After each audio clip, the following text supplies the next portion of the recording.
Assalamu alaikum wa rahmatullah wa barakatuh. Paix sur ceux qui suivent les guidés. Paix et bénédiction sur le prophète sallallahu alayhi wa sallam, sur ses compagnons, ses amis, sa famille, ainsi que sur tous ceux qui le suivront de bonne foi jusqu'au jour du jugement.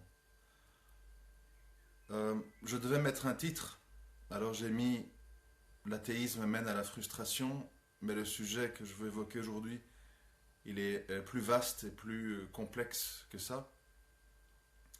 Et dans ma quête, dans notre quête à tous, chacun à notre rythme, chacun à notre façon, dans ma quête de la vérité, quête ambitieuse, rien que le dire, ça laisse comprendre pourquoi je dis ambitieuse. Chaque jour, je perçois mieux les choses, les fonctionnements, les erreurs et la voie à suivre en écoutant toutes sortes d'intervenants, en lisant toutes sortes de choses. Ça permet à un moment donné de faire un tri et d'avoir une compréhension des choses plus fine. Comme d'habitude, j'ai un petit peu de mal à mettre de l'ordre dans ce que je veux dire. Donc je vais essayer de faire de mon mieux, Inch'Allah. Souvent, je crois que vous l'avez entendu comme moi dans les invocations ou dans certains propos de savants, on revient avec cette phrase que les innovations mènent à l'enfer. Et tout le monde sait que cet aspect des innovations est souvent condamné et il y a beaucoup de mise en garde dans ce qu'on appelle les innovations. Et aujourd'hui, je comprends mieux pourquoi. C'est comme ça, chacun comprend les choses à son rythme. Je comprends mieux pourquoi, et je comprends mieux pourquoi en écoutant parfois des non-musulmans et même des athées, parce que justement, je perçois maintenant le danger de ces innovations. Je m'intéresse beaucoup, comme vous avez pu le remarquer pour ceux qui suivent sur Facebook, je m'intéresse beaucoup au personnage Michel Onfray, parce que j'estime, après avoir écouté toutes sortes d'intervenants sur YouTube depuis des années, qu'il représente en fait le paroxysme, donc je veux dire l'aboutissement final de l'homme occidental athée. Et comme il s'exprime de manière compréhensible, et c'est quelqu'un qui, dans son athéisme, va au fond des choses, ça nous permet à nous de comprendre toute une série de points qui étaient jusque-là mal compris ou mélangeaient toute une série de concepts flous.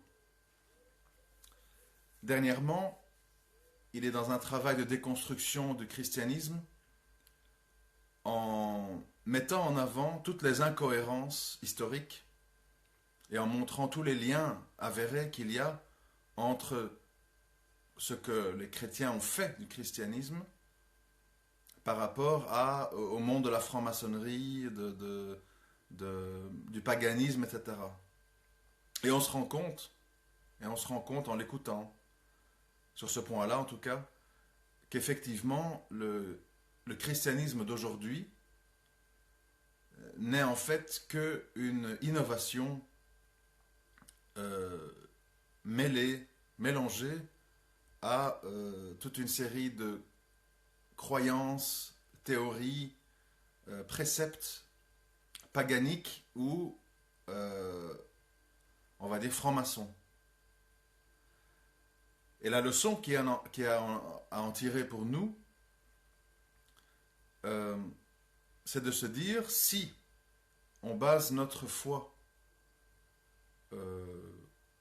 sur les impressions ou les interprétations de tel ou tel savant, de tel ou tel historien de l'islam, etc., on place une confiance énorme dans un être humain qui, bien souvent, y introduit des concepts qui lui sont chers à lui. On le voit aujourd'hui tous les jours, parce que si on parle de ce qui est loin, c'est un peu plus compliqué, Et on le voit aujourd'hui tous les jours, il y a des gens qui répètent des choses encore et encore. Et d'autres gens qui les entendent et les répètent à leur tour. Et c'est comme ça qu'on en vient à un islam falsifié, détourné, parce qu'il a été, au fil du temps, mélangé à des interprétations personnelles, autrement dit, à des passions personnelles. Et donc, bon, je vous renvoie, en tout cas pour les musulmans, vers le livre.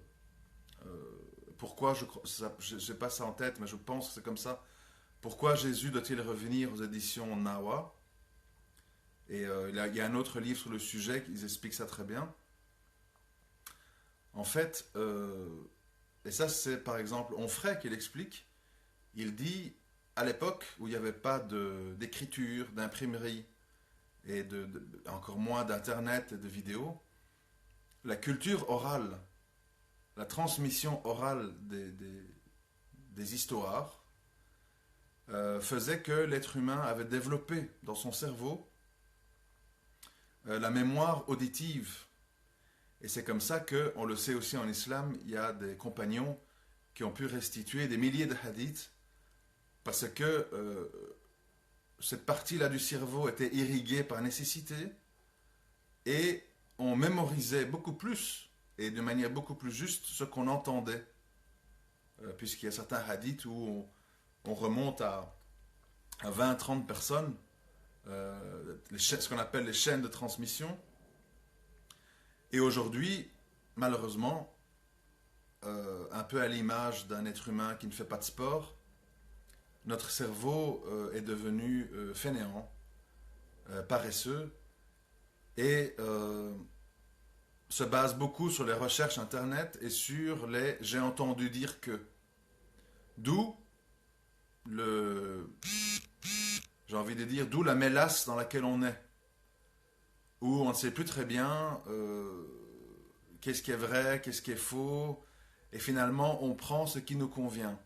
Et dans ce travail de déconstruction du christianisme d'Onfray, si on fait le parallèle avec nous pour les musulmans, et qu'on voit un peu tout ce qu'on entend autour de nous, on réalise, comme moi j'ai réalisé, le danger qu'il y a pour les défenseurs ou les rechercheurs de vérité à minimiser ou à accepter ou de ne pas dénoncer clairement ce qu'on appelle d'une façon habituelle les innovations, les propos inventés, les hadiths faibles, les croyances locales, culturelles, traditionnelles qu'on mélange à notre foi. Alors, pour revenir maintenant au sujet, il faut savoir que chaque être humain, vous, moi, tout le monde, nous sommes ce qu'on appelle, je cherche le mot, nous avons des sensibilités sur des points. C'est-à-dire que, je crois que j'en ai déjà parlé dans d'autres audios, je vais expliquer différemment. C'est-à-dire chacun d'entre nous sommes sensibles à ce qu'on appelle des stimuli bien précis. Par exemple, vous avez des êtres humains qui, dès qu'ils sentent une bonne affaire ou qu'il y a moyen de faire de l'argent, toute leur attention, toute leur énergie est focalisée sur cette information-là. Il y a des êtres humains, dès qu'ils voient passer une femme qu'ils trouvent belle, ou un homme qu'ils trouvent beau, ils ont toute leur attention et toute leur énergie qui se dirige vers ça, etc., etc. Et c'est ce qu'on appelle, pour résumer, parce qu'on doit la faire courte, on doit essayer d'être synthétique ici, c'est ce qu'on appelle les passions humaines. C'est-à-dire que nous, les êtres humains, nous avons une histoire différente, des traumas de l'enfance ou de l'adolescence différents, des caractères différents, des sensibilités différentes, ce qui fait que, si vous parlez avec des gens dans votre entourage, on va vous dire « Ah, tel récitateur, mashallah, il me touche, je pleure, etc. » L'autre va vous dire « Ah non, moi pas du tout, moi tel savant, quand il explique ça, je suis totalement concentré. » Tout ça pour vous dire que nous avons nous avons comme des boutons dans notre cerveau qui déclenche le phénomène de l'attention et de la réceptivité euh, suivant ce qui nous interpelle.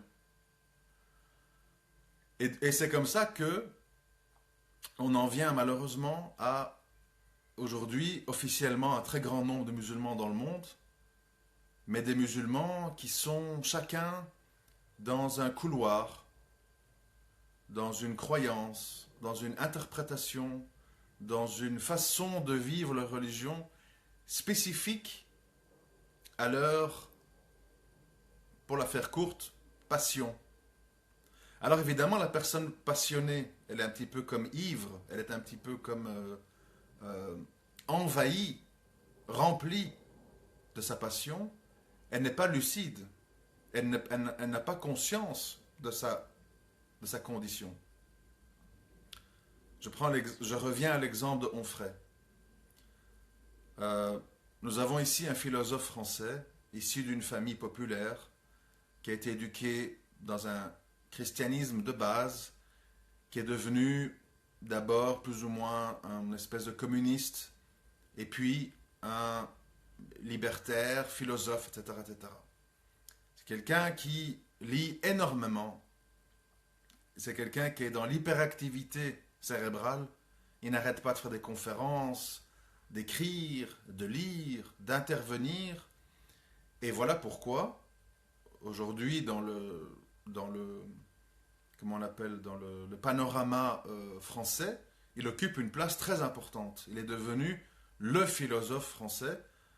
Pourquoi? Parce que le niveau aussi est tellement bas. Tout le monde sait que si vous mesurez 2 mètres, vous paraissez être un géant au milieu de gens qui font 1,10 m. Mais vous serez très banal, voire petit, au milieu de basketteurs.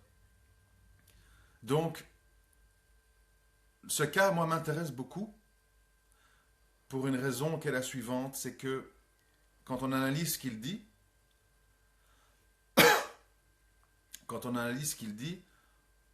on comprend que le sommet de la logique humaine et de l'intelligence humaine et de la philosophie humaine, toute grande ou géante soit-elle en apparence, a ses limites. Et les limites de ce personnage, qui est athée, revendiqué, c'est le fait, et c'est un grand rappel pour nous, voilà pourquoi j'insiste, c'est le fait de dire que, même s'il a compris les falsifications du christianisme, les mensonges de notre époque, les dérives mensongères du capitalisme et de la liberté, etc., etc., puisqu'il dénonce beaucoup de points que nous dénonçons à sa façon, et malgré qu'ils disent la seule façon de mobiliser des masses, de mobiliser des troupes dans le cadre de guerre, de structurer, de cimenter une société, de l'organiser et d'avoir donc une pérennité, une survivance dans les groupements humains, c'est la religion. Ça, il l'a compris. Mais comprendre, c'est ça le rappel pour nous, comprendre ne suffit pas. Parce que si on comprend, mais on est inféodé à soi-même, comme c'est le cas de Onfray. Onfray, comme beaucoup d'intellectuels, a développé insidieusement, pour pas dire inconsciemment, une sorte de vénération ou d'adoration de ses propres conclusions.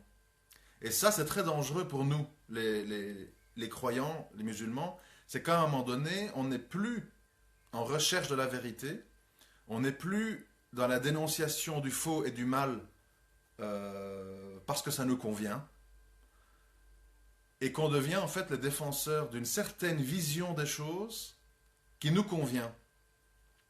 Et c'est évidemment une tentation énorme.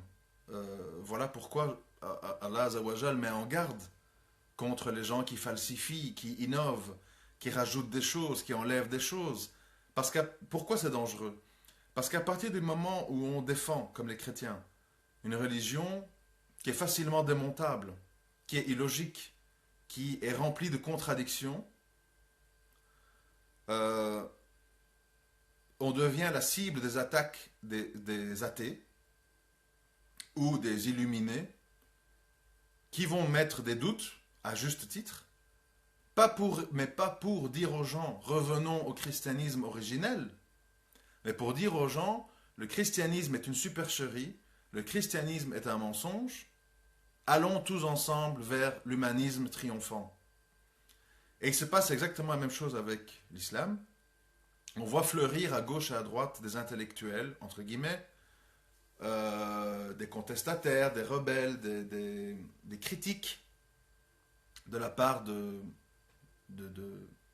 comment on appelle, de gens d'origine arabe, maghrébine, et qui prennent des éléments à gauche et à droite dans l'islam pour montrer qu'il y a incohérence, que c'est pas possible, que Allah ne peut pas être d'accord avec ça, et que donc il y a manipulation, et que donc il y a mensonge.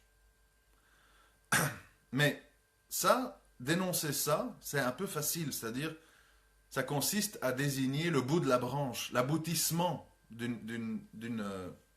l'aboutissement d'une décadence. Ce qui est intéressant, c'est de prendre le problème au départ. Et le problème au départ, ça consiste à dire, attention, les textes sont là, les hadiths forts, contre-vérifiés sont là, il faut bien prendre garde que des soi-disant savants, soi-disant prédicateurs, n'utilisent pas certaines ambiguïtés, certaines incohérences avec des propos humains, donc qui ne sont pas sacrés, pour démonter toute cette religion. Parce que, vous savez, c'est un petit peu comme un pull de laine. Vous pouvez avoir un pull magnifique, extrêmement bien fait, extrêmement beau, extrêmement doux, extrêmement chaud. Si il y a un fil, et puis 2 fils, et puis 3 fils, et puis 4 fils qui sortent et qu'on peut tirer, on défait le pull entièrement. C'est ce qui se passe. Donc, ici, je voulais insister sur l'importance des sources et l'importance des sources provenant des pieux prédécesseurs, donc des gens qui ont côtoyé la source de l'islam, le début, la base, l'origine. Chose que les chrétiens n'ont pas la chance d'avoir, puisque la plupart de la doctrine des catholiques est basée sur les propos et les interprétations de saint Paul, qui est quelqu'un qui, manifestement, a inventé, a rajouté, a divinisé le personnage du Christ, etc., pour en faire ce qu'on voit aujourd'hui. Alors évidemment, aujourd'hui, pas besoin d'être intellectuel ou en frais pour observer le fonctionnement du Vatican, par exemple, et comprendre que c'est incohérent. On nous parle d'ascétisme, de pauvreté, d'être proches les uns des autres, etc. Et puis on voit des cathédrales, des bijoux, des tableaux, des processions avec des croix, des bougies, des statues, enfin bref. Donc, nous, les musulmans, on doit comprendre par déduction, si ce n'est pas par croyance comme ça, par déduction, l'importance absolue qui est de s'attacher à cette religion sur les bases les plus solides et se méfier très fortement des interprétations personnelles de gens qui prennent la lourde responsabilité, qui je pense sera très durement sanctionnée par le Créateur, de se lancer dans un espèce de tri de ce qui est vrai, pas vrai, bon, pas bon. Je prends un exemple que vous connaissez, je pense, tous. Moi, j'ai toujours entendu, jusqu'au moment où j'ai vérifié et je me suis dit, ça tient pas debout, j'ai toujours entendu des gens du Maroc, d'Algérie et d'ailleurs dire, notamment des femmes dire, ah, en islam, un homme ne peut pas prendre une seconde épouse s'il n'a pas l'autorisation de la première, ou si elle n'est pas handicapée, malade, stérile, etc. C'est quelque chose qu'on entend très très fréquemment dans la communauté musulmane. Ça se répète partout, et les enfants entendent ça de leur grande sœur, et ils répètent, tout le monde répète, et finalement tout le monde croit que c'est quelque chose de vrai. Alors que c'est un concept, je prends celui-là comme je pourrais prendre un autre, c'est un concept qui ne repose absolument sur rien, ni sur aucune preuve, ni sur aucune sunna, ni sur aucun texte. C'est basé sur des passions personnelles qui visent à éloigner cette pratique en la rendant compliquée, impossible, etc., etc. Donc vous voyez le danger qu'il y a, parce que après on peut parler de la hijra, du djihad, du riba, etc. Le danger qu'il y a d'un moment donné, prendre la responsabilité de faire des espèces d'ijtihad à la légère, qui finalement démontent toute une religion et la rendent incohérente. Donc comme je l'avais dit plus tôt, c'est le titre, l'athéisme mène à la frustration, parce qu'en fait, je voudrais reprendre une phrase qui n'est pas d'Onfray, mais qui lui utilise dans ses conférences en parlant du père d'Albert Camus, bref. C'est une phrase qui dit l'humain, donc c'est-à-dire quand l'humain n'est pas un animal, quand l'humain est humain, l'humain ça s'empêche. L'humain ça s'empêche. Ça veut dire quoi? Ça veut dire que l'humain il a la raison, il a la réflexion, il a l'empathie, il a la faculté d'aller au-delà de ses instincts animaux, en principe. Et quand il dit, puisqu'il dit que ce serait la solution à beaucoup de nos problèmes, l'humain, ça s'empêche, il ne réalise pas, on ferait qu'il nous fait un rappel à nous, les musulmans, puisque beaucoup de choses en islam nous renvoient à s'empêcher. Le ramadan, ça signifie que tu as envie de manger, tu as envie de fumer une cigarette, tu as envie de boire, tu as envie de coucher avec ta femme, etc. Et tu t'en empêches. Pourquoi? Pour développer l'humanité qui est en toi et emprisonner la nature primaire qui est en toi, qui vise à toujours assouvir le plus rapidement possible son désir. Et c'est comme ça dans tout le reste. Quand on prend l'argent avec zakat, c'est s'empêcher à l'avarice, à la thésaurisation, et te forcer à donner. Chose que, je veux dire, un exemple bête au niveau des animaux, quand un chien ou un chat mange, en général, si vous approchez votre main, il va montrer les dents, il va grogner. Un animal n'aime pas partager. Un animal, un chien de garde ou quoi qui n'est pas dressé, si un voleur jette un bout de viande dans le jardin, il partira manger et il ira lécher la main du voleur. C'est-à-dire qu'un animal est, par définition, esclave, mais esclave de par le Créateur qui l'a rendu comme ça. Esclave de ses instincts premiers. Il sent une femelle en chaleur, il y va, il ne réfléchit pas, bon, bref. Et aujourd'hui, je crois qu'on ne s'en rend pas compte, cette histoire de s'empêcher, c'est justement ce qu'on essaie de détruire dans la société moderne. Tu sens que tu es un peu efféminé, tu aimes la mode, tu aimes la coiffure, etc. Tu es peut-être un homo, vas-y, essaye, il n'y a pas de problème, on ne juge pas, hein, tout le monde a le droit, etc., etc. C'est-à-dire on veut casser l'empêchement. Va goûter, va tester. Tu es peut-être un transgenre, tu es peut-être une lesbienne, tu es peut-être un homo. C'est-à-dire, va. Vous le voyez dans certaines vidéos, les gens font la file pour le dernier iPhone. Donc on est complètement, par le marketing, on fait appel à nos instincts primaires pour nous vendre des choses. Vous voyez tous les panneaux publicitaires dans les rues. On met une femme sur une voiture, on met une femme avec une glace en bouche, on met une femme avec un jeu de casino, etc. parce que on veut toucher le stimuli de base qui est, ça va attirer le regard d'un homme qui va prendre note de l'adresse internet ou qui va se rappeler de la marque de voiture.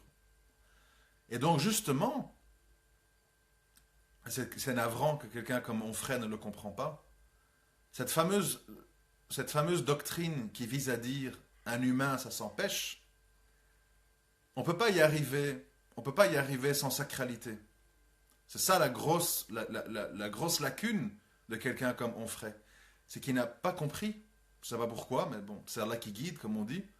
Il n'a pas compris que son idéal de l'humain raisonnable, réfléchi, logique, qui se retient, qui analyse, qui décortique le vrai du faux, etc.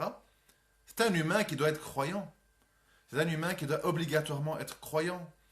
Parce que si on n'est pas croyant, il faut comprendre l'athéisme. Moi, je déteste quand on décrit les athées comme des espèces de, comment je vais dire, d'imbéciles sans analyser le comportement. À partir du moment où on vous a convaincu, il n'y a rien après la vie, nous sommes le fruit de l'évolution du singe, etc., etc. Je ne vais pas faire l'historique de l'athéisme, on connaît. Il faut comprendre la suite. Pourquoi voulez-vous que si moi je crois qu'il n'y a rien, il n'y a pas de jugement, je vais finir comme un tas de viande dans la terre, bouffé par des vers, et mon âme sera dans le néant, dans le noir, dans le zéro? Pourquoi voulez-vous que justement je devienne un être humain qui s'empêche? Pourquoi je dois être bon? Pourquoi je dois être juste? Pourquoi je dois être équitable? Pourquoi je dois me soucier des autres? Non, je dis, c'est la loi de la jungle, le plus fort, le plus intelligent l'emporte, et tant pis pour ceux qui ne sont pas à la hauteur, ils sont pas au niveau dans l'évolution biologique des choses. C'était la doctrine des nazis. Les nazis, c'était en fait le sommet, c'était comment on appelle, c'était un peu l'explosion hypernova de l'athéisme qui visait à dire, nous voulons une société d'hommes et de femmes forts, intelligents, purs, nous éliminons les tziganes, les handicapés, les homos, les juifs, les machins, etc., dans des camps, etc. Parce que nous les êtres humains, nous allons fabriquer mieux que Allah subhanahu wa ta'ala, une humanité forte, une humanité parfaite, une humanité sans vagues, etc. Et puis, voilà, on a vu, parce que Allah fait ce qu'il veut, que au bout de quelques années, Allah Azzawajal les a dressés les uns contre les autres, et les nazis se sont retrouvés avec, à droite, les capitalistes libertaires, et à gauche, les communistes communautaires, qui les ont pris en sandwich, et ils ont été complètement détruits, humiliés, avilis et rabaissés. Mais tout ça pour dire que, je reviens à ce que je disais, cet espoir qu'ont les humanistes intellectuels, on va dire humanistes pour simplifier, donc cet espoir d'un homme raisonnable, juste, dans le progrès, dans la justice, etc., etc., etc., c'est utopique d'attendre ça de la part d'une société qui, justement, veut aller dans une autre direction. Cette direction, c'est tout est bon. S'il y a un paradis, nous sommes tous destinés à y aller. Consommez, faites-vous plaisir, avec un chien, avec un âne, avec votre voisine, avec votre mère, avec votre frère, avec le barbu du coin, etc. Si vous sentez que vous êtes entre les deux, il n'y a pas de problème, vous êtes un transgenre, vous êtes un troisième sexe, ça existe, oui, on accepte, c'est bon. C'est-à-dire, laissez exploser, laissez s'épanouir tous vos fantasmes. Parce que je voudrais faire une petite parenthèse, maintenant que j'y pense, sur cette histoire, parce qu'il peut nous perturber, plus ou moins, de dire, oui, mais attends, il y a toutes sortes de comportements dans la nature. Bon, je voudrais vous dire une chose, et il faut être honnête quand on parle de ça. Un peu politiquement correct, mais honnête. Je sais que c'est pas facile, mais c'est comme ça. L'être humain a un cerveau surpuissant, aux capacités inouïes, malheureusement sous-exploitées. Et ce cerveau, il est sujet à plein d'émotions, plein d'imagination, plein de fantasmes et plein de curiosité. Et si notre cerveau, de même que notre cœur, n'est pas volontairement, avec l'aide d'Allah, mais volontairement mis dans un canal, il peut tout tester, tout goûter, tout expérimenter. Et on peut tout s'imaginer. En français, on dit, une expression, un proverbe, l'oisiveté est la mère de tous les vices. C'est-à-dire que, aussi bien vous que moi, si on si on se couche dans un canapé pendant plusieurs heures, qu'on ne lit pas, qu'on ne prie pas, qu'on ne s'occupe pas, qu'on ne travaille pas, vous allez voir, n'importe qui, notre cerveau commence à s'imaginer des choses. Alors, de nouveau, ça dépend de nos canaux de fonctionnement. Il y en a un qui va s'imaginer être une star du sport. Il y en a un qui va s'imaginer avoir des relations avec une, deux, trois, quatre femmes. Il y en a un qui va s'imaginer c'est quoi une japonaise, c'est quoi une black, c'est quoi un truc. On commence en fait à s'imaginer plein de choses.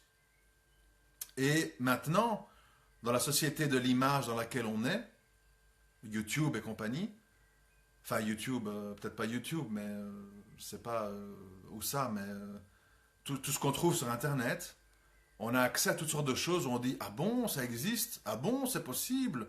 Ah, moi souvent je vois des vidéos, je dis ah bon, on voit des mères, enfin des mères.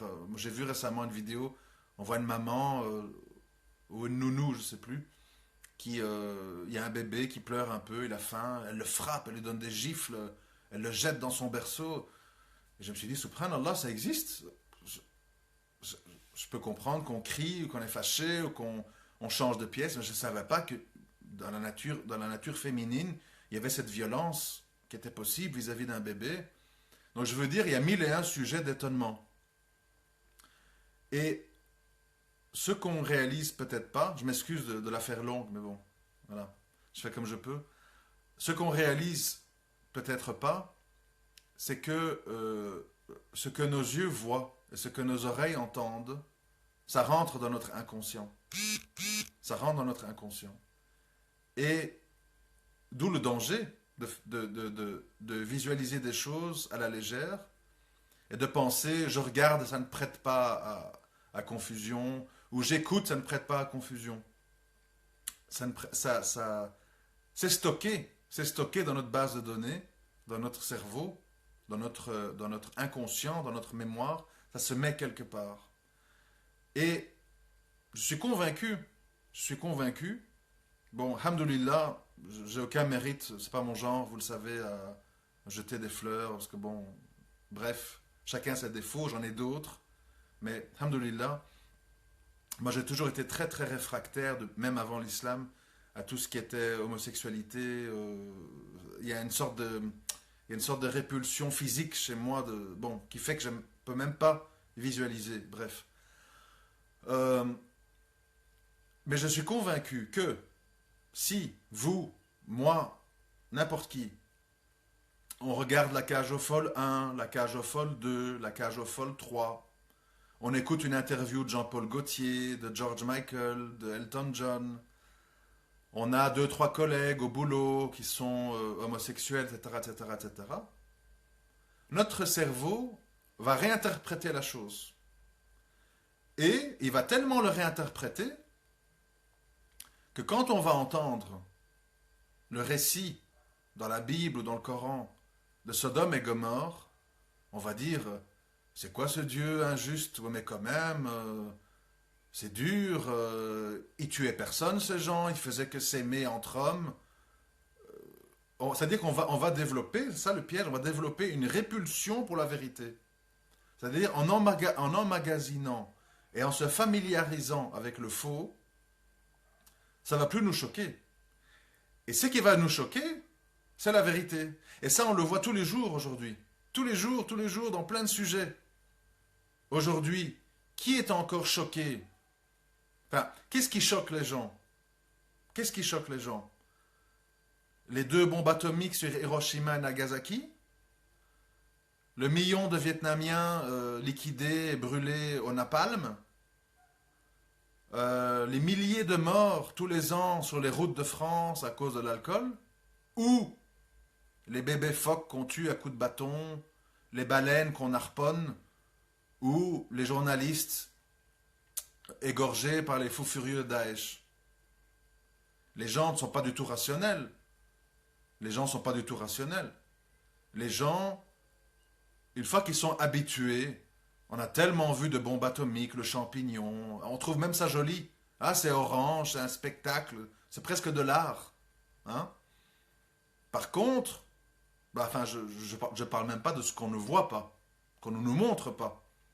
Les drones qui jettent des missiles au milieu des mariages, pour une cible, on se retrouve avec 4 gosses déchiquetés, 5 femmes en kefta, bon.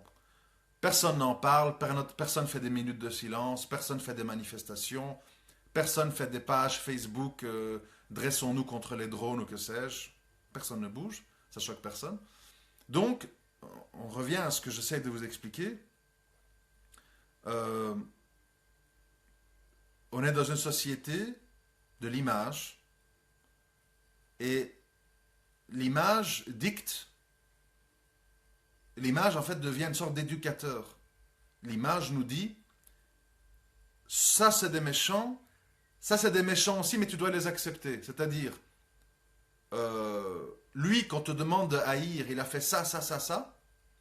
Lui, ou eux, un exemple, ne soyons pas dans la censure, Bush et Blair ont menti. Oui, ils ont menti. Il n'y avait pas d'armes de destruction massive en Irak. Nous le disons, ils ont menti. C'est vrai. Ça a causé tout ce qu'on voit maintenant en Irak, machin, les guerres, les conséquences. Oui, ils ont menti. Mais nous n'allons pas les juger au tribunal international, non. Mais ils ont menti, ce sont des escrocs. Oui, il y a des prisons secrètes de la CIA. Oui, ils ont fait le waterboarding, ils ont torturé, etc. Oui, ils ont enfreint toutes les règles internationales. Oui. Idem avec les résolutions des Nations Unies par rapport à les colonies israéliennes. Mais nous n'allons rien faire. Par contre, si tel dictateur africain a fait ceci, ou si tel groupe terroriste a fait cela, médias, débats, couverture de magazines, envoi des armées, sujet numéro 1 de préoccupation des Français. Tout le monde s'agite. Je dis ça pourquoi? Parce que c'est une redite et c'est pas très intéressant. Je suppose que vous l'avez tous compris il y a longtemps.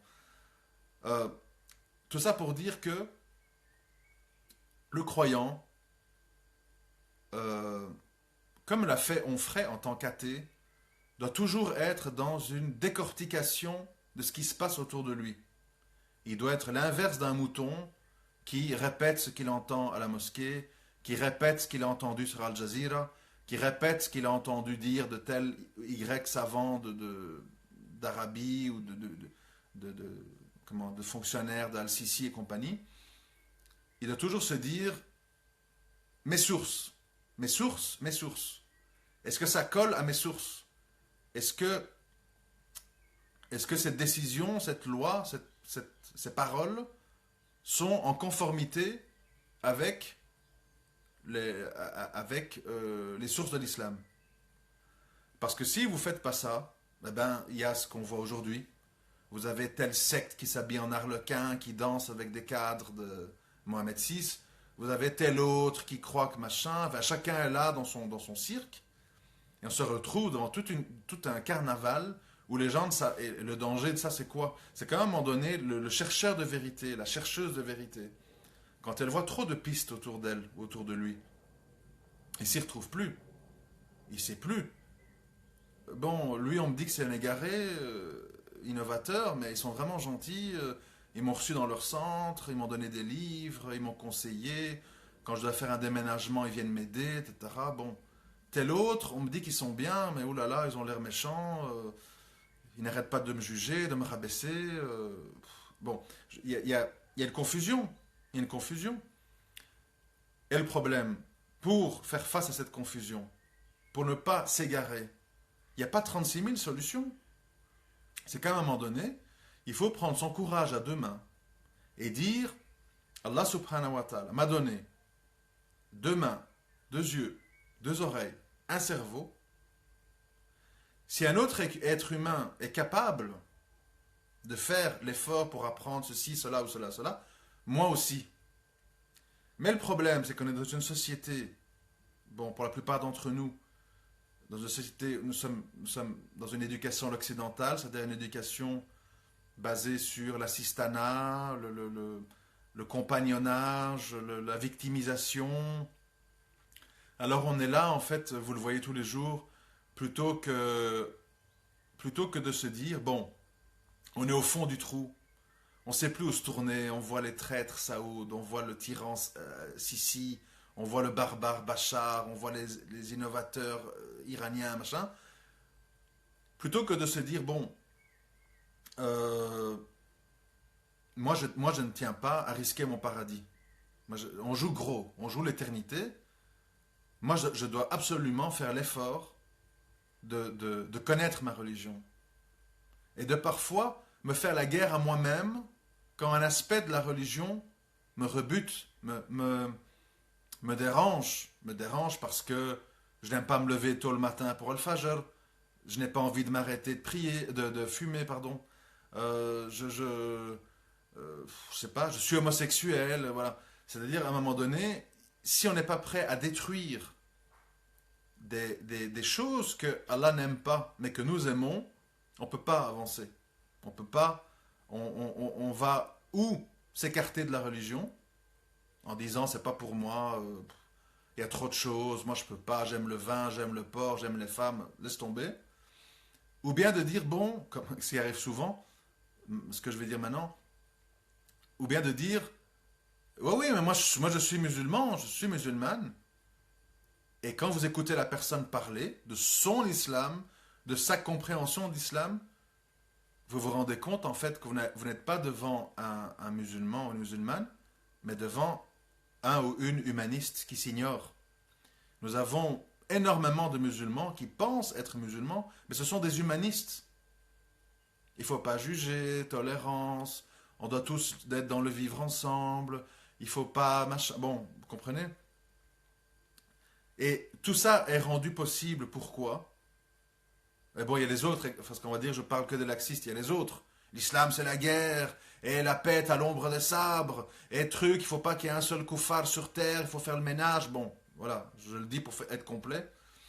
C'est-à-dire que quand on fait le choix, le malheureux choix, de se mettre sur pilote automatique, et de dire je suis le mouvement, de ma mosquée, de mes amis, de mes parents, de mon mari, de ma femme, on ne sait pas très bien où on va. Et ça, c'est de la paresse, c'est de la fainéantise. J'ai écrit il y a quelques jours sur Facebook, et j'en suis vraiment convaincu, parce que je me le dis à moi-même quand j'ai des moments où je me laisse aller. Pour moi, il ne fait aucun doute que la paresse, ce qu'on appelle la paresse, est un instrument de Shaitan. C'est-à-dire que manifestement, Shaitan ne veut pas qu'on connaisse notre religion. Il ne veut pas qu'on assimile le fait que nous sommes sur la terre des épreuves. Et il veut nous susurrer l'idée, très attrayante, très attrayante, que le paradis c'est loin, c'est compliqué, et que de toute façon, Allah est miséricordieux, et que bon, se faire plaisir ici-bas, pourquoi pas? On ne va pas se casser la tête, on respecte les grandes lignes, je tue personne, je vole personne, je suis quelqu'un de gentil, j'aide ma voisine à porter ses sacs, etc. Pour le reste, votre islam compliqué, wahhabite, tu peux pas, machin, très peu pour moi, vous me faites peur, gardez cet islam pour vous. Ça, ce que je vous dis là, ça peut paraître comique, on peut dire il exagère, c'est pas du tout le cas. On est vraiment dedans. Vous avez beaucoup de gens maintenant qui vous disent, ce sont des paroles d'humanistes, hein, je ne tue personne, je ne vole personne, j'aide mon prochain. Moi, c'est ça mon islam. C'est l'islam que, que mon père m'a appris, que mon oncle m'a appris. Et l'islam des sources, l'islam des textes, l'islam des anciens, l'islam des recherches. Ah non, non, non, non, non, ouh là là, ça fait peur. Ça peut mener à l'islamisme et donc au terrorisme. Et dans une époque quand nous vivons tous, vous et moi, dans une époque d'amusement, de jeux vidéo, de Facebook, de Twitter, de caméras cachées, j'ai envie de me payer ça, j'ai envie de faire mon Hajj à 6 000 euros, etc. Évidemment, c'est très tentant. C'est très tentant de se mettre, comme moi ce que j'appelle, de se mettre en pilote automatique. Je laisse courir les choses, je respecte les grandes lignes, etc. Parce que c'est une croyance fausse, vraiment fausse. J'en suis de plus en plus convaincu, puisque, je vais parler de moi, je ne vais pas toujours désigner les autres. Moi, j'estime que si j'ai eu une période extrémiste, on va dire, entre 2003 et 2010, plus ou moins, j'estime que j'étais plein de bonnes intentions. J'étais vraiment révolté contre les injustices, contre les hypocrisies, etc. Mais j'ai apporté, face à ces constats, qui est toujours valable aujourd'hui d'ailleurs, plus que jamais, j'ai apporté une réponse simpliste. J'ai apporté une réponse émotionnelle, une réponse passionnelle. Alors évidemment, ça décharge l'âme. On pense que parce qu'on a gueulé 2 heures sur Paltalk, ou qu'on a écrit un mail de 5 pages, où on a dénoncé truc, parce que voilà, le mouchrik de machin, associé, tarout, bon. On pense que on a fait le travail. Mais en fait, je sais que c'est un peu lourd, un peu gros ce que je vais dire, mais bon, je suis obligé de le dire dans un souci d'authenticité. Moi, je crois au contraire que quand on fait ça, on croit bien faire, on se défoule, on se soulage, donc c'est très égoïste. Mais en fait, on n'est pas du tout dans la démarche de vouloir que l'autre comprenne. Parce que si c'était le cas, et c'est l'étape dans laquelle je suis aujourd'hui, et à laquelle je vous invite, pour ceux qui pensent que je raconte pas que des conneries, l'étape où je veux vous amener aujourd'hui, c'est une étape que moi j'appellerais d'éveil, d'état de conscience éveillé, où on se dit toujours, voilà, la vérité, je l'ai plus ou moins cernée. Même si chaque jour, je corrige des choses, etc., j'ai cerné. Maintenant, c'est ça la question importante. C'est comment dans ma vie de tous les jours, avec ma femme, avec mes enfants, avec mon entourage, avec mon voisinage, avec mes amis, avec les gens qui m'écoutent quand on est public, comment je vais faire pour amener un maximum de gens vers ça. Est-ce que je vais les humilier à la façon LLP? Bande de zombies, vous n'avez rien compris, bande d'illettrés, vous n'avez rien lu, bande de babouins, etc. Je ne crois pas que ça marche, sauf avec des gens un peu masochistes qui aiment se faire insulter et qui finalement viennent prendre leur dose de coups de fouet pour continuer leur vie d'avant. Est-ce qu'on change les choses en disant aux gens, c'est pas grave, Allah comprendra, fais de ton mieux, patiente, si on ne peut pas changer un mal avec sa bouche ou ses mains, fais-le avec ton cœur, etc., etc. Ça va être bien reçu auprès des gens qui ont baissé les bras et attendent que ça se passe. Mais est-ce que c'est ça que Allah Azawajal attend de nous? Je ne pense pas. Est-ce que c'est de dire aux gens, vous craignez les hommes, vous ne craignez pas Allah, mobilisez-vous, de toute façon, on va tous mourir, alors mourrez dans la dignité et l'honneur, allez-y, sortez dans les rues, tuez tout ce qui bouge, etc. Ça va mener à quoi? À ce qu'on a aujourd'hui. Plus d'islamophobie, des défaites, des humiliations, au milieu d'une attitude exaltative. Vidéo, cris, nachid, drapeau noir, on est les meilleurs, on est les gagnants, on est la meilleure des communautés, Allah nous a promis la victoire, donc des slogans, pas suivis de résultats. Parce que dans tous les secteurs, je sais que je passe d'un truc à l'autre, mais c'est pas grave.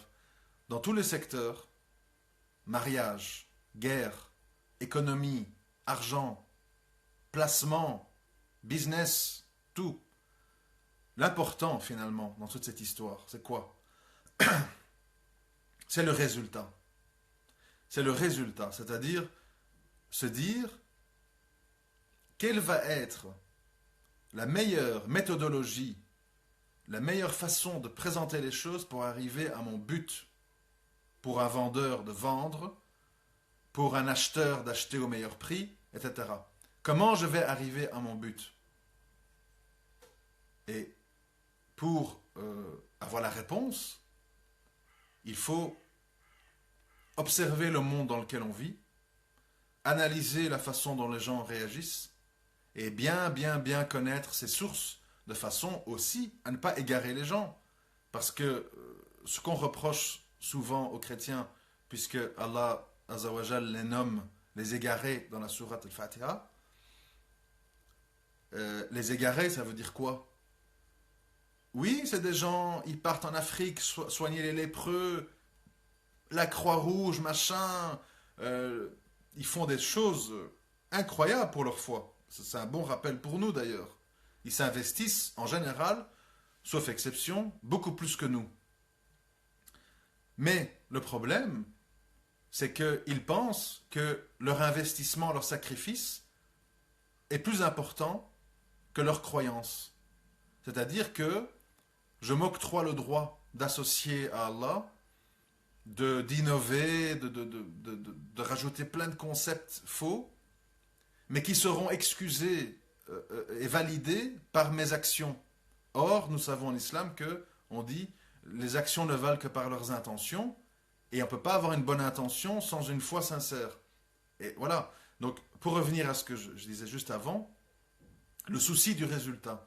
Nous avons tous, en tout cas je parle pour moi, je ne sais pas pour vous, je parle pour moi, nous avons tous passé dans nos jeunes années, bon, pour ceux qui sont âgés de nouveau, nous avons, sans nous en rendre compte, nous avons, dans un premier temps, nous avons réagi à notre vie d'avant. Souvent, les convertis ou les maghrébins qui reviennent à leur religion, ils ont une répugnance et ils ont un dégoût et ils ont des réactions très virulentes envers les gens à qui ils ressemblaient il n'y a pas longtemps. C'est-à-dire le gars qui vient de déposer son joint, qui vient de déposer son jogging, son rap, etc., et qui est passé à Al Saoud, Djellaba, Siwak, etc., il va regarder ces jeunes-là à qui lui ressemblent il n'y a pas longtemps, avec beaucoup de répugnance, parce que ça lui rappelle son ancienne vie, ça lui rappelle son ancien moi qu'il déteste aujourd'hui, puisqu'il sait à quel point c'était mauvais. C'était la première phase. La deuxième phase, c'est l'apprentissage des bases. Et si on apprend les bases à travers certains textes, on va les appeler extrémistes, pour simplifier, on va en plus développer non seulement une répugnance envers les gens dans l'égarement, qui ressemblent à qui on était avant, mais en plus, vis-à-vis les trois quarts des musulmans. Égarés, innovateurs, ignorants, hypocrites, laïcs, démocrates, bon. Et ça se termine qu'on est à trois à se fréquenter et on pense qu'on est les trois derniers musulmans de la ville.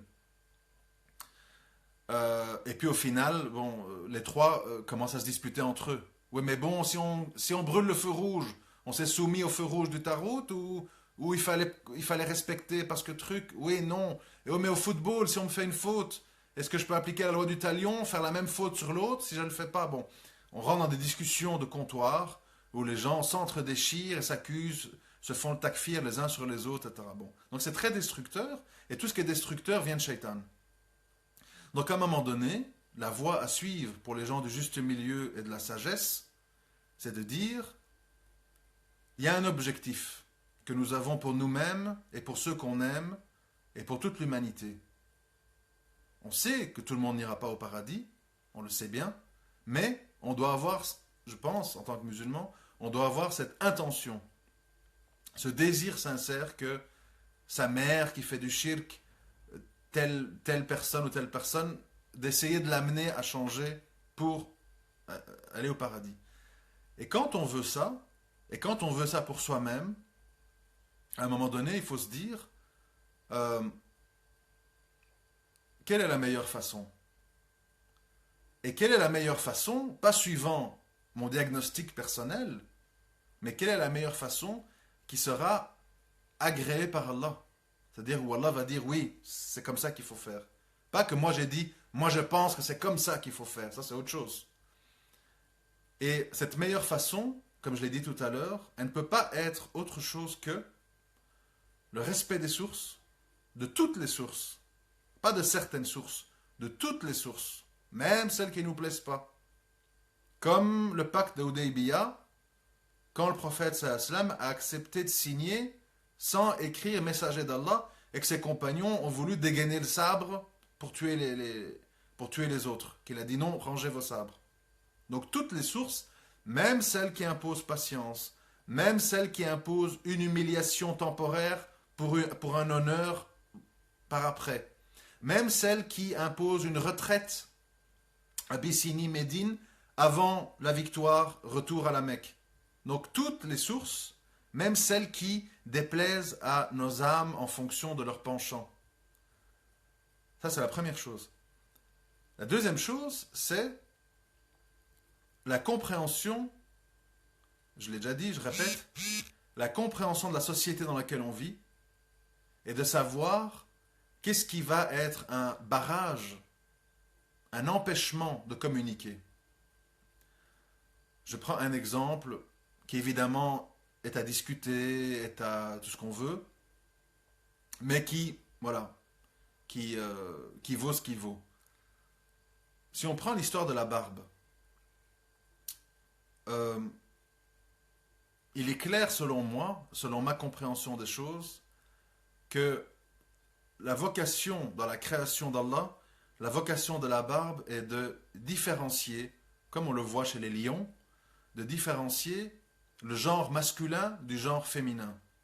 Vous le savez aujourd'hui, les ennemis d'Allah font l'inverse. On met les enfants dans les mêmes, hommes, garçons et filles, on les met dans les mêmes écoles, on les habille de la même façon, tout le monde est en survêt, Nike, machin, etc. On leur donne les mêmes héros, les mêmes artistes, on les éduque de la même façon. Il n'y a pas de cours spécifiques aux filles et aux garçons, c'est tous des cours communs. Et les garçons, on le voit maintenant, puisque c'est la mode, même chez les Maghrébins, ils sont tous rasés de près, avec des cheveux lissés, longs, la mode PNL pour ceux qui connaissent. Bon. C'est-à-dire que la société, justement, veut prendre contre-pied d'Allah Azzawajal et d'amener les gens à se ressembler et à aimer ceux qui nous ressemblent. C'est-à-dire que aujourd'hui, si une femme ne valorise pas la sunna, l'islam, etc., elle voit un homme un peu costaud, un peu barbu, elle a l'impression de voir un homme des cavernes. Parce que, de nouveau, on revient à la lobotomie. À force qu'on te pilonne avec, voilà, truc, booba, rasé de près, les pectoraux, les tatouages, les machins, le concept de beauté, donc la réaction émotionnelle et sexuelle, se fait sur ce qu'on lui a dit de réagir. C'est ça un vrai homme. C'est ça un homme. C'est un mec qui roule en Bugatti avec une casquette, des gros muscles, bien rasés, etc. Et ça, mauvais, méchant, moyenâgeux, barbare, berkus, évidemment, ça rentre. Ça rentre. Idem avec les femmes, on te pilonne avec Lopez, Beyoncé, teinte en blonde, fesses refaites, seins gonflés, etc., collagène, botox et compagnie. Et les gens, après, ils recherchent une musulmane en niqab, en voile qui ressemble à ça. Et puis on s'étonne qu'on ne se marie pas. Enfin bref. Un autre sujet, mais tous les sujets se recoupent. Et donc, à un moment donné, il faut donc... non, je reviens, là j'avais oublié. Je reviens, donc il ne fait aucun doute que cette histoire de barbe, le but du créateur, c'est différencier le genre masculin de féminin. On ne nous a pas fait naître avec un rasoir Gillette en main. Des industriels, dont Warren Buffett, plus gros investisseur de Gillette, ont manipulé les masses pour qu'ils se sentent mal s'ils ne sont pas rasés. Mais tout le monde sait que l'être humain est là ce qu'on appelle la fitra, c'est-à-dire la nature profonde, la nature originelle, non corrompue. Vouloir ou pas, elle refait surface. Aujourd'hui, qu'est-ce qu'on voit? C'est la mode du bouc, de la barbe mal rasée, les hipsters, etc., etc. Parce que, voilà, chasser le naturel, il revient au galop. Mais ce qui compte, c'est que on ne perçoit pas que cette barbe soit liée à une décision de plaire au Créateur. Cette barbe doit être une envie d'être à la mode, une envie d'être sexy, une envie d'avoir l'air bad boy pour attirer des femelles, mais pas une barbe qui vise à plaire à Allah. Vous comprenez le mécanisme? C'est-à-dire qu'à un moment donné, le mâle, quand il voit qu'il ne peut pas l'emporter sur une question, il essaye de la détourner. Par exemple, il est clair que, je veux dire, le mâle voudrait qu'on s'autodétruise. Et donc, on devienne tous homo, lesbiennes, qu'on fasse on ne fasse plus d'enfants, etc. Stériles, célibataires endurcis, pilules, préservatifs, etc., etc. Et bientôt, les poupées japonaises arrivent à 15 000 euros pour se marier sans souci. Ça, c'est pour la suite. Parce que le but, en fait, c'est la fin de l'humanité, détruire l'humain, le rabaisser, pour que Iblis soit accompagné d'un maximum de monde vers l'enfer. Et donc, toute personne qui va en sens inverse, qui dit un homme doit être avec une femme, un homme doit ressembler à un homme, etc., etc., passe automatiquement pour quelqu'un de réactionnaire, conservateur, etc., enfin, tous les mots qu'ils emploient pour stigmatiser, rabaisser, humilier. Mais nous, les musulmans, on doit tenir compte de cette société dans laquelle on vit et se rendre compte qu'on a un ennemi bien armé de musique, de jeux vidéo, de clips, de débats, de livres, de plein de trucs. Et donc on peut pas, si on a un souci de résultat, on peut pas aller devant les gens, taquilla tes cheveux, taquilla ta musique, etc. C'est pas possible. Si on veut se défouler, on peut le faire. Si on veut faire l'inquisiteur, l'iconoclaste, prend tous les livres, on les met au centre de la place publique, on fait un grand feu, etc. Puis les gens vont lire en cachette. Puis les gens, quand ils arrivent au métro, ils vont enlever leur voile et ils vont se maquiller dans le métro parce que sinon papa va me gifler. Ça sert à rien. Ça c'est du défoulement, c'est de la dictature, c'est de la tyrannie, c'est pas payant. Ce qu'il faut faire, et je suis sûr que c'est pour ça qu'on n'avance pas, parce qu'il n'y a pas assez de musulmans qui l'ont compris, c'est à un moment donné à s'attacher aux sources et les défendre sans tomber dans les excès, sans tomber dans les humiliations, et d'avoir vraiment l'intention de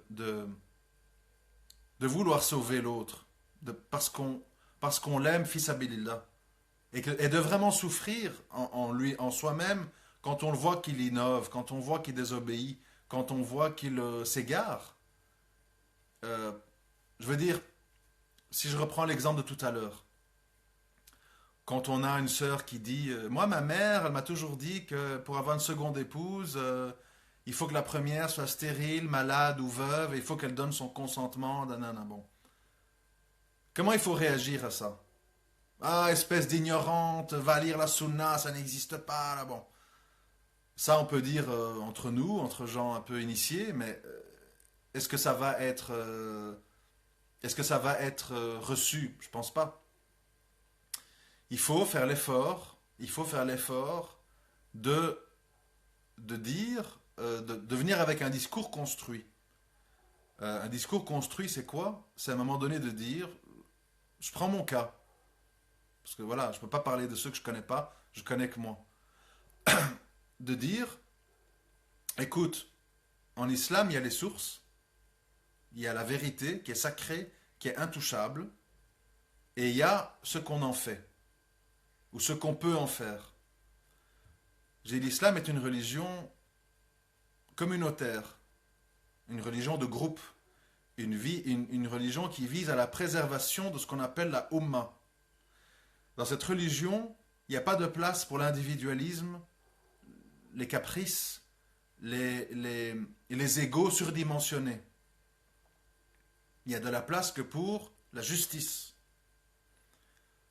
Et dans la justice islamique, on ne laisse pas une veuve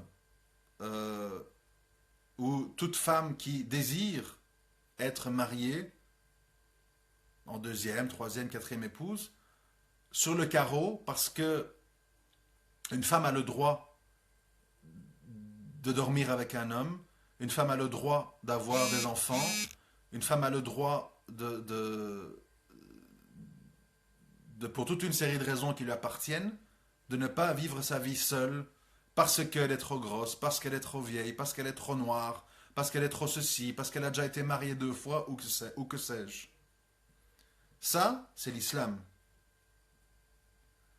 Après, il y a nous, c'est-à-dire dire, c'est pas parce que l'islam dit que c'est autorisé, pas obligatoire, que c'est autorisé, que moi je prends ce sujet à la légère et que je suis prêt à faire 4 mariages à l'emporte-pièce, etc. J'ai conscience que c'est une responsabilité et un fardeau au niveau du temps, au niveau de l'argent, au niveau de la gestion des caractères, etc., etc. Et moi, j'ai fait le choix, dans ma vie actuelle, là où je suis, dans le contexte où je suis, dans mon niveau de foi où je suis, d'être célibataire ou monogame, parce que je n'ai pas, je juge que je n'ai pas suffisamment de foi ou vivre dans un contexte qui me permettrait de gérer cette situation d'une manière juste. Donc ce que je viens de dire là, c'est évidemment fatigant. C'est évidemment, on va dire, ah, c'est de la philosophie, du blabla, gna gna gna, etc. Mais j'ai pas dit qu'à tous les coups ça va être compris, hein. Ça c'est autre chose.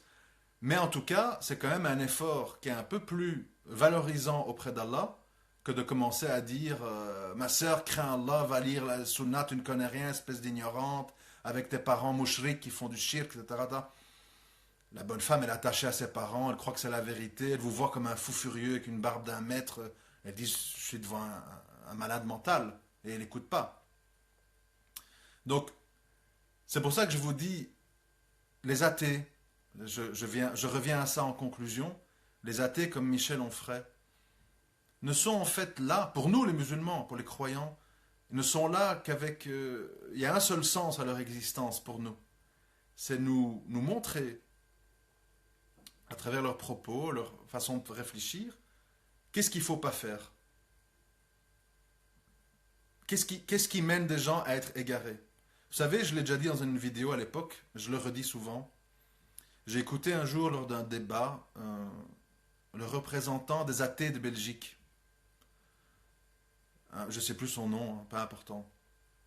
Alors il parlait, et alors le journaliste lui dit à un moment donné, qu'est-ce qui a fait qu'à un moment donné vous êtes devenu athée, que vous n'avez plus cru en Jésus, etc.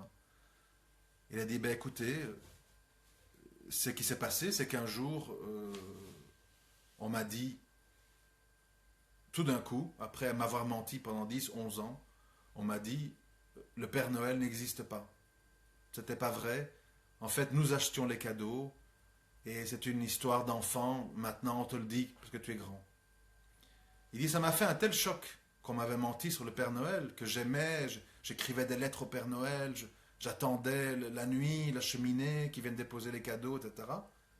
J'étais tellement blessé, j'étais tellement humilié par ce mensonge, que j'ai dit, ah mais alors Jésus et Dieu, c'est pas vrai non plus. On m'a aussi menti là-dessus. Vous voyez à quel point mentir, falsifier, tromper est lourd de conséquences. Parce qu'il est préférable, écoutez bien, et je vais vraiment conclure là-dessus, il est préférable de dire la vérité aux gens, de la meilleure des façons, avec des arguments, avec des exemples, en tenant compte de l'époque dans laquelle on vit, et d'avoir quelqu'un qui temporairement se détourne de vous, ou ne vous comprend pas, ou pense que vous êtes extrémiste, etc. Mais vous, devant Allah, vous avez transmis la vérité. Vous avez été honnête. Et cette personne valorisera un jour cette honnêteté. Et au moins, elle aura les outils pour savoir quelle est la vérité. Mais si vous lui mentez pour faire plaisir, ou pour vous faire plaisir, je ne vais pas donner d'exemple parce qu'on les a déjà souvent donnés, vous risquez d'avoir quelqu'un, comme je connais beaucoup de gens autour de moi, qui rejettent tout avec dégoût et ne voudront plus jamais entendre parler ni d'un islam light, ni dur, ni moyen, ni vrai, ni faux. Rien du tout. Je veux consommer, je veux me faire plaisir, je veux aller en vacances, et je veux aller à la plage en maillot, et qu'on arrête de me casser la tête. On m'a persécuté pendant 10 ans, j'ai dû tabasser mes passions, et au final, qu'est-ce que je vois? C'est que celui qui m'a appris, soi-disant, la vérité, était un gars qui m'a lâché avec mes gosses, et qui m'a, sans un sou, et qui est parti faire sa hijra, son djihad, etc. Et moi, je me retrouve dans les problèmes, en prison, les enfants, les dettes, etc. Les koufars sur le dos, je ne trouve pas de logement. Et là, là, vous avez raté votre mission. Vous n'imaginez pas, vraiment j'insiste, vous n'imaginez pas le nombre de gens parmi des musulmans qui ont du savoir, qui ont cru bien faire, mais après qui ont eu un comportement non conforme à leurs propos. Ils se sont retrouvés à avoir tous des gens autour d'eux qui se sont complètement détournés de tout, de tout. C'est pour ça que je dis et je redis, il faut dire la vérité aux gens de la meilleure des façons. C'est très important. Le style, les mots, et les faire correspondre avec des exemples actuels pour que ça parle aux gens. Ça ne sert à rien de venir avec des choses abstraites. Il faut illustrer. Il faut illustrer. Moi, par exemple, sur cette question dont j'ai parlé aujourd'hui de la polygamie, souvent, je dis à des sœurs, même si moi, je répète, moi, je ne me sens pas capable, pour toute une série de raisons, de la pratiquer, je dis, toi qui dis à toutes tes copines, Urti Fila, Boussa Boussa, je t'aime, trop contente, nanana, est-ce que toi, tu peux dormir tranquille si cette sœur, elle est dans la rue, ou elle n'a pas d'homme dans sa vie, elle rêve d'avoir un enfant, elle n'en aura pas parce qu'elle ne trouve pas, parce que malheureusement, on vit une époque où tout le monde veut une jeune vierge du bled, machin, etc. Est-ce que toi, tu peux encore dire vraiment dans ton cœur, Urti Fila, si tu ne lui souhaites pas un bien à cette personne? Ou tu lui souhaites un bien, mais loin de toi? Oui, oui, qu'Allah te donne, hein, qu'Allah t'assiste. Allez, oust, goodbye, à bientôt. Hein. Ça, c'est facile. Ça, c'est facile. Toujours souhaiter du bien, soi-disant, sans faire un effort sur soi-même. Oui, oui, un État islamique, ce serait bien. Hein. Ah, faire des sacrifices, hijra, ah, oh, non, non, non. Mais quand tout est fait, quand tout est en place, vous me prévenez. Le jour où il y a la CAF islamique, la mutuelle, les logements sociaux, là je viens. Vous me donnez l'adresse, je prends le premier Ryanair, je viens. Voilà. L'humain, il est ainsi fait, à la manière d'un animal, je reviens à ce que je disais au début, qui veut assouvir ses instincts. Et nos instincts nous poussent à la facilité, à l'immédiateté et au refus des efforts, des sacrifices. C'est ça. Et pourtant, Allah subhanahu wa ta'ala, il nous prévient quand il nous dit, et pensez-vous entrer au paradis sans avoir été éprouvés comme ceux qui vous ont précédés, par la faim, le manque de moyens, les maladies, etc. etc. On est vraiment prévenus. On est vraiment prévenus. Mais malheureusement, pour plein de raisons, qui parfois m'échappent, beaucoup de musulmans instruits, qui parlent arabe, qui connaissent le Coran par cœur, enfin plein de choses, ils font le choix de ce bas monde en échange de quoi, je ne sais pas, un poste, un véhicule de fonction, satisfaire leur époux, je ne sais pas. Je ne sais pas. Enfin voilà, je vous laisse parce que voilà, j'ai parlé très longtemps et ma voix arrive à saturation. Je vous remercie de m'avoir écouté. À très bientôt, Inch'Allah. Assalamu alaikum wa rahmatullah wa barakatuh.